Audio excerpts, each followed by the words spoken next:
Steve, can I have one of those stat sheets too? Sorry. Thank you. Well, we're extremely excited in that locker room. 2 years ago, we came up here and they beat us by, I think I said this week, 806 or whatever it was. But we made some mistakes. We did some dumb things, but we also made some very good basketball plays, getting the ball in the middle and trying to go high-low, getting the ball in the middle and pitching it back out. To win that game and to score 84 points with Marcus only getting 3 was, if you had told me that before the game, I'd say we had no chance of winning.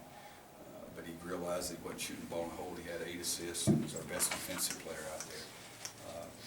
Isaiah was big time for us. There's no question about that. 5 for 5 from the floor, 11 of 13 from the foul line. And then I thought one other big key for us was the second half was our rebounding. At halftime they had 11 points on second shots, and we had 6, and then in the game for us had 15 and then have 13. So we held them to 1 basket after a second chance opportunity in the second half. But last 6 or 7 minutes, other than Bryce's turnover, I don't think we turned it over any in the last 6 or 7 minutes, and got great shots and shoot 65% in the second half against a very good zone. It's tough for a lot of people to handle, including us at times. Bryce had 8 assists. Kind of what was the key with the high-low that worked so well? Well, the other night when Clemson played them, I watched that game, they were effective getting the ball inside. And so we did try to focus getting it inside, and we always try to keep one guy below the defense against the zone. And we were able to get some good passes by Bryce. There's no question about that. But you know, Trevor, I think just shots that he made some really, really tough shots. And but you got to congratulate him. We went to the trap, 1 possession, and they got a second chance off the offensive rebounder. I guess we deflected it out. I think that's what it was 2 times, and he makes a 3 right over Marcus. But they're hard to guard because Benajay and Cooney just attack you so much. It was a good day for us because some of their other guys didn't make as many shots as they normally make. But well, Roberson was really good, 5 for 5 himself. Syracuse went up 6, and Isaiah responded with that key 3-point play, the dunking foul. How significant and important was that in terms of swinging the momentum back?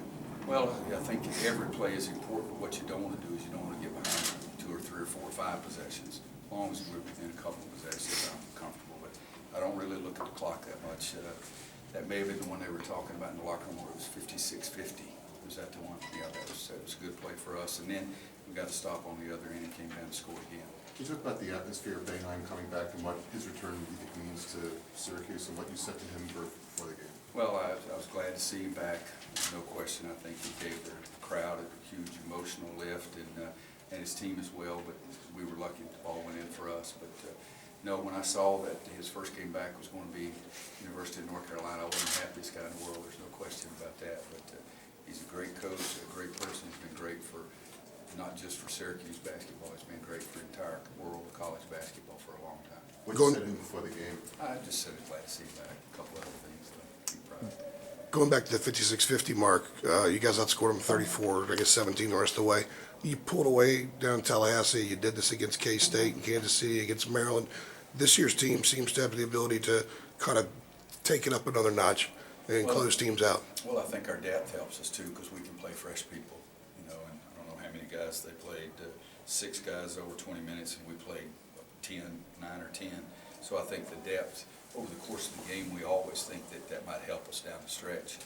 But, you know, late, I decided to go with just Bryce and Isaiah, and we have not played them over long stretches together. We've played them together like we have all of our big guys. But I like the lineup that we had in there, and I was worried about Justin. Justin this morning had a temperature of 101.3 and didn't go to pregame meal, didn't go to shoot around. And not that you should watch me, but I walked out on the court before the game started during warm-ups to ask him if he felt like going. His temperature was back down to 98.5.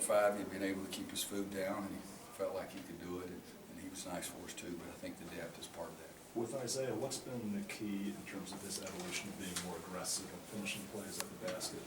Well, if you're that big and you can jump that high, you shouldn't do anything but dunk it when you're that close. But 5 for 5, I think he made 1. He got an opportunity to get a 3-point play, but the other 4 were dunks. And he's probably our most creative dunker, but the strongest dunker, he and Bryce.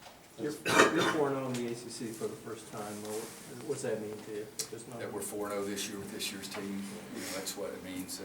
All that other stuff is nice, and it gives Kirsch something to do, make his living like that, bring up those kind of things. But the players noticed it. They said something about it in the locker room, and I didn't realize it's the first time that any of our teams have been 4-0.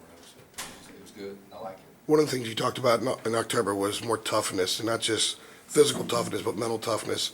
Did you see a lot of that tonight, and have you seen the team add that as one of their components? Well, with the timeout around the 7-minute mark, I said, we've been here before, but let's do it with our brain and our heart both. And I think that's what we did at Tallahassee the other night, and I think that's what happened to us tonight as well. We just kept playing, even when we'd make a mistake, or even when Trevor knocked in a big shot like he did over Marcus, we just kept playing, and I think that's an important quality to have, and hopefully we'll keep it going here. Kennedy seemed to give you a good boost early. What'd you like out of what he did for you?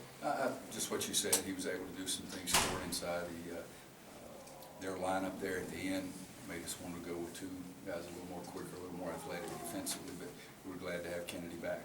I don't know what he ended up, 14 minutes, 8 points, 4 for 8, 2 offensive rebounds. So he'll get some more minutes as long as he stays healthy. We just got to manage his minutes quite a bit for the next couple of weeks. Take one more for this. I'm sure you scouted Syracuse, watched film on them. Did you see anything different out there tonight, considering the crowd and Boeheim back? Well, again, I think that it gives them a huge emotional lift, but you still have to be able to do things on the court. In the second half, we shot 65%, and we're not bad ourselves. I'm not saying we're the best by any means, but they're good. They've gotten off to a rocky start here, I guess you could call that, but we still got to play them again, and we'll have to play our butts off when we get them the next time too. Thanks, guys.